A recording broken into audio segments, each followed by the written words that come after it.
Chris here from AV.technology. I'm here with Paul from Aurora Multimedia at InfoComm 25.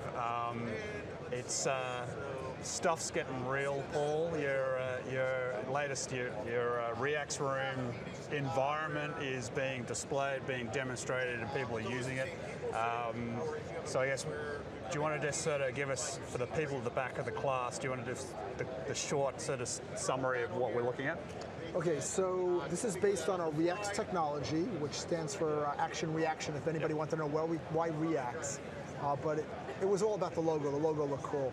But for real, part of it is we built it into here, but we found conceptually a new way to build a conference room. Yep. So for 30 years, everybody's been doing conference rooms the same way. They throw speakers in the ceiling, or now the bar in the sound bar in the front, which is the worst thing to ever do because it projects the audio from the front of the room to the back room, and then picks up the microphone from the back of the room to the front of the room.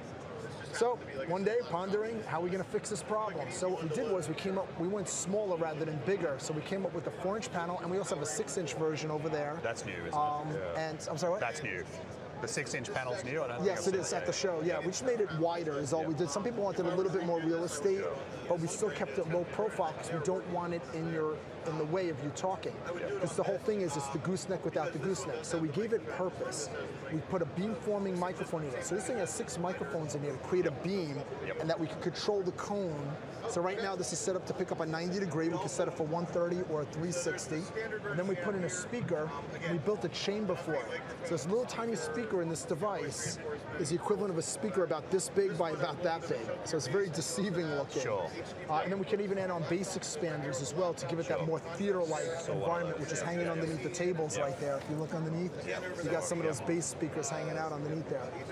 So then, because it's got the control system, we can make it do anything we want. So we could do, when you book it, seating locations.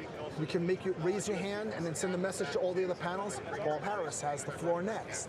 We could set timers for how long you could speak for, and then shut your mic off. We can vote with it and do yes, no, abstain, and so on. Yep. So I don't know if this is set to work right now, but I don't think they have this one set on right now. But we have a new technology. We call it word gating. It's part of our Smart Speak technology. And we even patented this, so I'm all proud of it. But what it does is, normally people do camera PTZ switching based on sound pressure levels.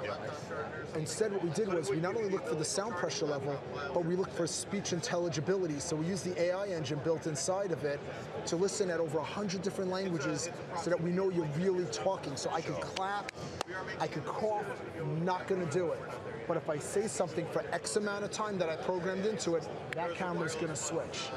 Or I can look and see, oh, these two together, they're talking to each other, let's do a wider pan out. And it will work with any camera because it's a control system. Yep. So anything we process conditionally could go anywhere. I could even stream the RTSP feed of the camera right into this panel and see it in real time. All full motion and everything. That's how much power this little thing has. So for a little tiny product, this has a 2 gigahertz 6-core engine inside of it, with 8 gigs of RAM, 32 gigs of flash, with a 4-top NPU, with an 800 megahertz audio DSP processor in this little tiny thing. And it works off a standard PoE. Yep. I have a video version over here. Whoops, let me grab that. Video version of it, where I could use my AV over IP technology and stream 4K 64:4:4 video from any seating location as well.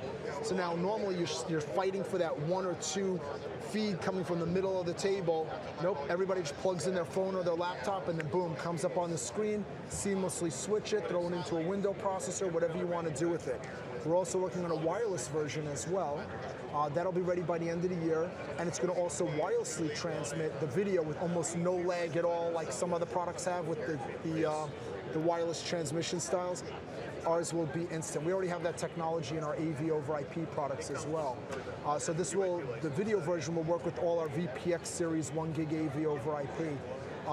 Later this year, we do plan on adding Bluetooth Auracast into it. Once we get the certifications, we'll be adding that into this as well. It will have NFC, audio talkback on this, and the video versions, by the way, can hook up a secondary larger display as well. Yeah, it's like, but wait, there's more. And we could even backfeed 100 watts to charge the device that you have connected to it. With the there's no camera.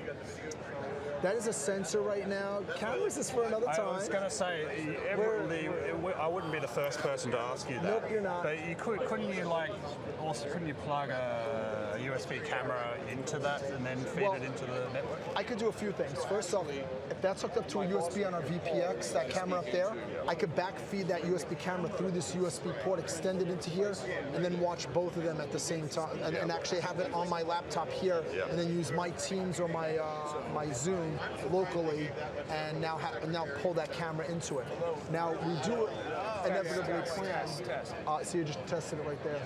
And you did it. So what happens is we do have plans for eventually putting cameras into these at a later time. Because it'll be a while. The same principle works for video as it does for audio. Like having the camera in front of you makes the whole meeting more intimate. It's way more intimate than, for example, the feed of me talking to you over there. It's nothing compared to having it there, isn't it? I know that's not your... What I could tell you is this. It's already in a roadmap. I can't say when it's going to be available because the way we're doing it is a whole new way and a whole different way. So whatever we do is always going to be unique and different. So we don't want to be like everybody else. We want to be more than everybody else. So yes, you can imagine when we come out with our version of a camera, it's going to be very different than what people are used to, but it's not going to be different just where it's paralleling. It's going to be different where it makes a difference. So we don't do anything unless we can justify that the technology change makes an improvement. If it doesn't, what's the point? It's just another way to skin a cat and build a better mousetrap. Since I'm throwing all the analogies out there. And finally, is it true that when you launch something that does things very differently, you kind of end up having to figure out who the early adopters are and making your system sort of like a total no-brainer for those early adopters? Is the feeling that the early adopters are more in that courtroom, council chamber? We have a video. I don't know if you watched that video. Yeah. That's a real-world council chamber with 19 of them where they had goosenecks originally. And what's amazing is the behavioral change. We went from people grabbing the mic, tapping the mic, shifting the mic over and moving it around, not being picked up, to now they just sit back, they talk like it's nothing. The camera doesn't have a boom mic in front of their face. So when they get videotaped, it's dating myself. It's nothing blocking them. It's a perfect view to it.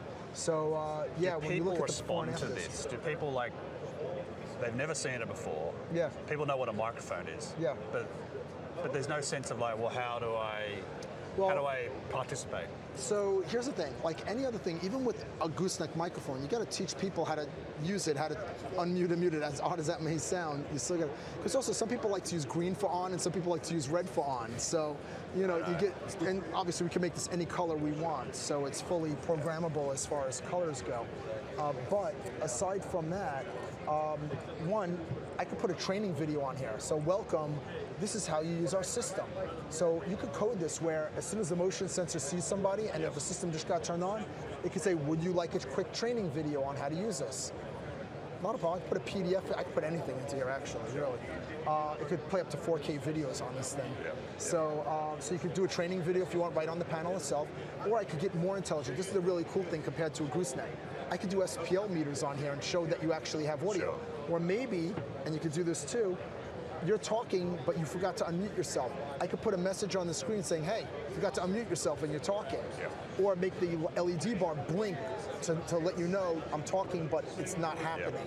So you could do things that you can't normally do with a regular microphone to pick those people up. So that's another big advantage with this. So there's really nothing we can't do with it. It's only limited by what you code into it. We do give a base shipped of a lot of the functionalities, the voting, the seat placement, the raise your hands, the timer, a lot of the features already in here. But if you want to change the color palette, add more, take away, totally could do that. Just like any other control system, you just change the code, but all the code's given out to do it. They just gotta, they just have to adapt it or, whatever they need to do. Cool. Thanks, Paul. Thanks for the update. It's exciting stuff. And, Thank you. Yeah, looking forward. And it's all shipping now. Yeah, that's really good. Well, we'll get our hands on it and have a close-up review before the end of the year. So I'm looking forward to that. Yeah. So, all right. Take care.